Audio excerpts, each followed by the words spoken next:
Bienvenue sur Élixir de confiance, le podcast qui redonne le pouvoir aux femmes en vous aidant à reprendre confiance en vous pour enfin vous épanouir pleinement dans votre vie et dans vos relations. Je suis Jessica et ma mission est d'aider chaque femme à s'aimer et trouver la clé du bonheur en elle pour pouvoir créer des relations plus saines et plus sereines sans s'oublier. Pensez également à vous abonner et si l'épisode vous a plu, à mettre un 5 étoiles. Je vous souhaite une très belle écoute. Bonjour à toutes, bienvenue dans ce nouvel épisode 8 erreurs à ne jamais faire en couple. Donc la première des choses à ne pas faire, c'est de paraître pour acquise. Non, tu ne pardonneras pas à ton homme tout et n'importe quoi sous prétexte que tu l'aimes. C'est important qu'il ressente que tu l'aimes, mais qu'il n'est pas non plus tout pour toi. Et que si jamais il sort de ta vie, tout s'écroule. En gros, ce serait vraiment lui donner trop de pouvoir que de penser de cette manière-là. Et puis, l'homme, dans sa nature, est un chasseur et donc il aime se battre pour obtenir un petit peu sa proie. Donc même si vous êtes en couple avec lui, c'est toujours bien qu'il y ait des petits moments où vous n'êtes pas trop présente, où vous répondez pas de suite à ses messages, ou voilà, comme ça le fait un petit peu réfléchir. Ah bah finalement, elle est bien occupée sans moi. Vous voyez, tout ça, ça permet de garder le désir, le manque aussi. Donc en dehors de votre homme, vous avez aussi votre propre vie de femme. Ne l'oubliez jamais. Ne vous perdez pas dans la relation. Donc paraître acquise, c'est vraiment laisser penser à l'autre qui peut faire n'importe quoi et que nous accepterons tout. Vous voulez pas de ça pour vous ? J'ose espérer, sinon je sors le fouet. Non, on n'a pas envie de paraître pour acquise. Et puis même au fond de vous, ne le pensez pas. Ne vous dites pas oui, je suis acquise pour la vie. Ben non, si en fait le mec il se comporte mal, vous n'allez pas tout accepter quand même. Donc non, vous n'êtes pas acquise. Tant que tout va bien dans notre relation, tant que il y a du respect, qu'on crée des projets, que je me sens heureuse, épanouie, qu'on rigole bien ensemble, que on a toujours la même vision des choses, bah ouais, je suis là. Oui, je t'aime. Mais le jour où ça ne va plus, on mettra des choses en place, etc. Et puis si jamais il n'y a plus d'amour, non en fait. Et que non, vous n'allez pas accepter l'intolérable parce que vous l'aimez. Donc voilà, première chose, ne pas paraître pour acquise. L'autre chose qui est un petit peu similaire quand même, c'est le fait d'être passive en couple. C'est-à-dire que vous allez le laisser manœuvrer la relation à sa guise. Ça, très souvent, en début de relation, on retrouve ça, c'est...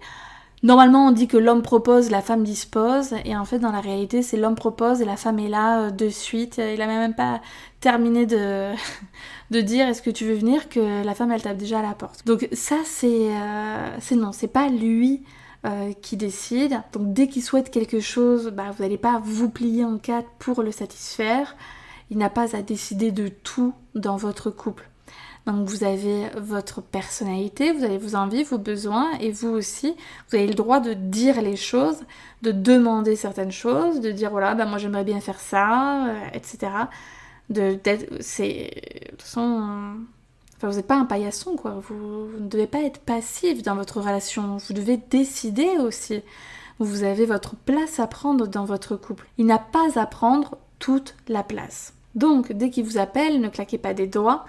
Vous avez votre vie aussi, et ne changez pas tous vos plans d'ailleurs, dès qu'il vous propose un rendez-vous ou autre, si jamais vous êtes en début de relation. Et si vous êtes en couple depuis un moment, proposez des activités, affirmez vos opinions, dites ce que vous aimez, ce que vous n'aimez pas, et puis osez taper du poing lorsque ça ne vous plaît pas. Vous n'avez plus envie d'être spectatrice de votre vie, de vous laisser marcher dessus, qu'on décide à votre place. Non.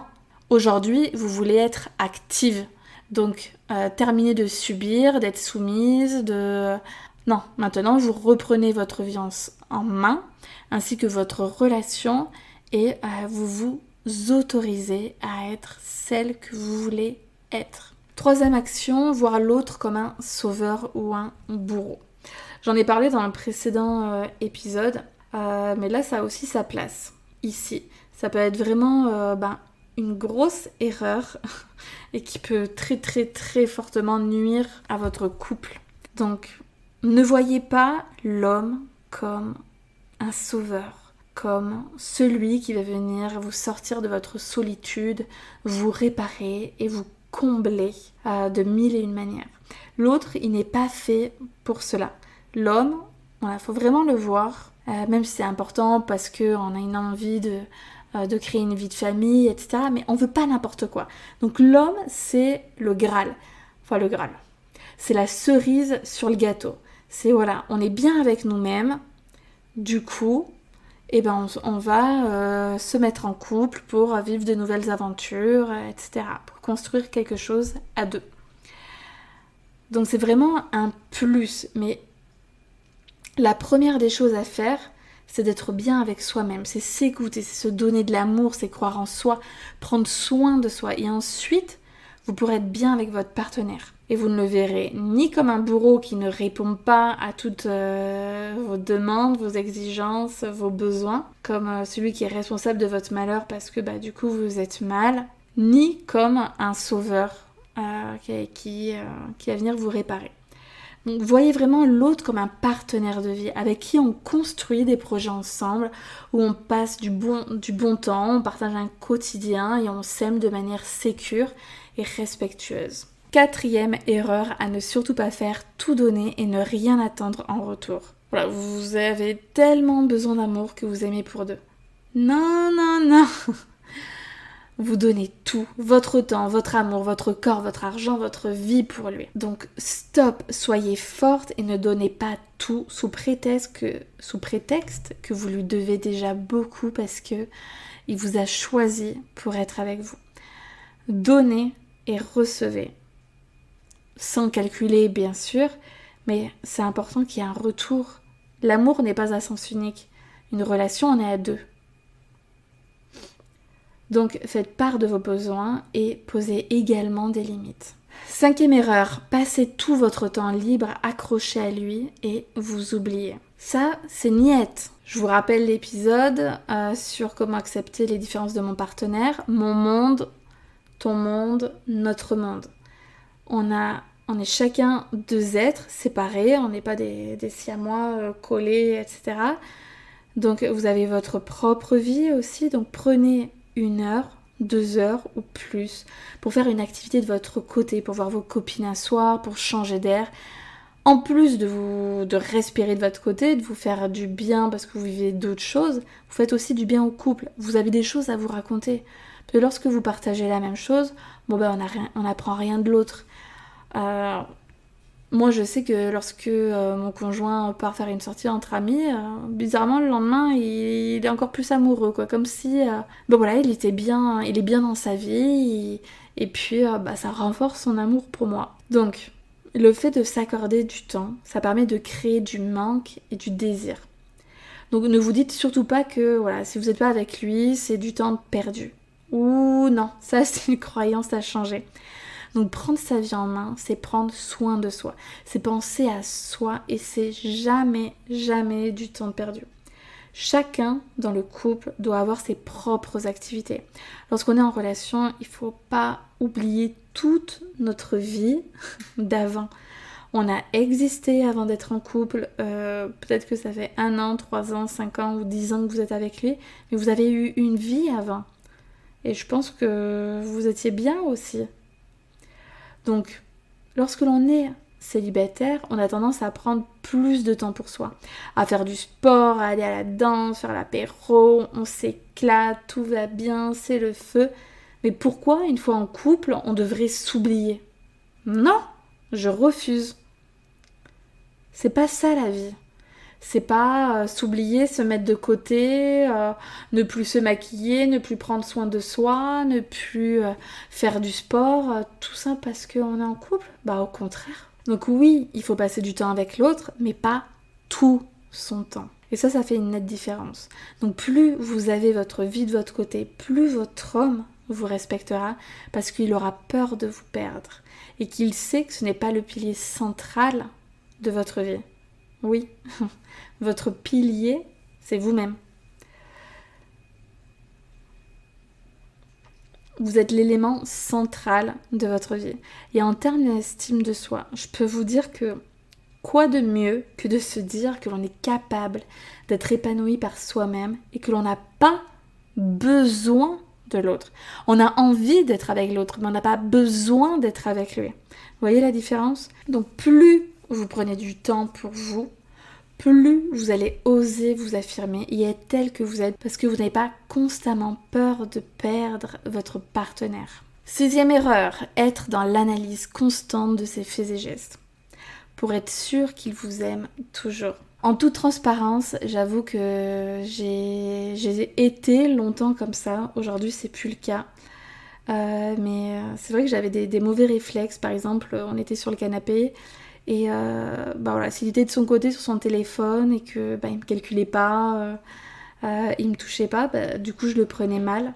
Et pareil, par exemple, vous êtes, vous baladez et puis vous dites bon, est-ce qu'il va me prendre la main? Et puis finalement ça vient pas et vous allez commencer à vous murer dans le silence et à vous refermer. Donc le secret, c'est que lorsque vous avez envie de quelque chose, faites-le. N'attendez pas après l'autre. Bon, évidemment, c'est toujours vous qui accordez de l'attention à l'autre. Il faudra vous poser des questions, poser des choses, carte sur table. Mais soyez pas dans le calcul. Moi, j'avoue que je comptais un petit peu les points à un moment donné, il y a un temps, il y a quelques années. Là, c'est moi qui suis allée vers lui, du coup, cette fois-ci, c'est à lui, etc. Et en fait, c'est au détour d'un livre sur le pouvoir illimité de Tony Robbins que j'ai percuté. Là, je me suis dit, ouf, j'ai eu un déclic où en fait, il disait qu'à partir du moment où on compte les points, c'est le début de la fin. Et que oui, ça, c'est pas de l'amour en fait. Donc, du coup, aujourd'hui, je suis plus comme ça.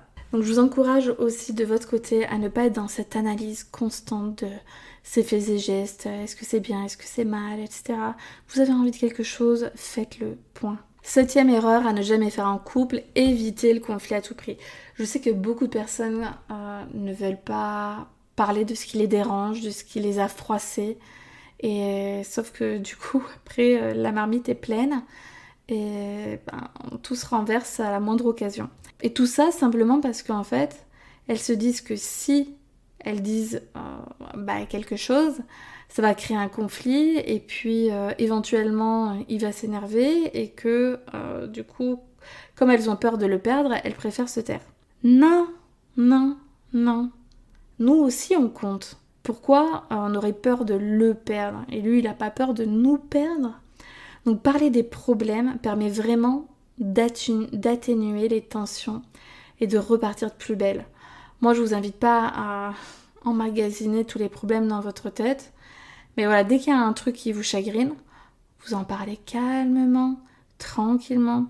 La communication, c'est vraiment la base d'un couple et on le répétera jamais assez. Dernière erreur à ne pas commettre, vous laissez manquer de respect. Ça, je crois que c'est vraiment le pire. Non. Respectez-vous et faites-vous respecter. S'il dépasse les bornes dans ses paroles, dans ses actions, dans son comportement, marquez le coup et n'acceptez surtout pas l'inacceptable comme par exemple une tromperie ou quelque chose comme ça. Voilà, s'il ne vous accorde aucune attention, s'il vous quitte sans raison, vous jette, vous reprend, enfin, vous voyez tout ce truc-là, s'il a aucune empathie envers vos sentiments, vos émotions, que ça lui fait ni chaud ni froid, ça, c'est un manque de respect complet et c'est stop.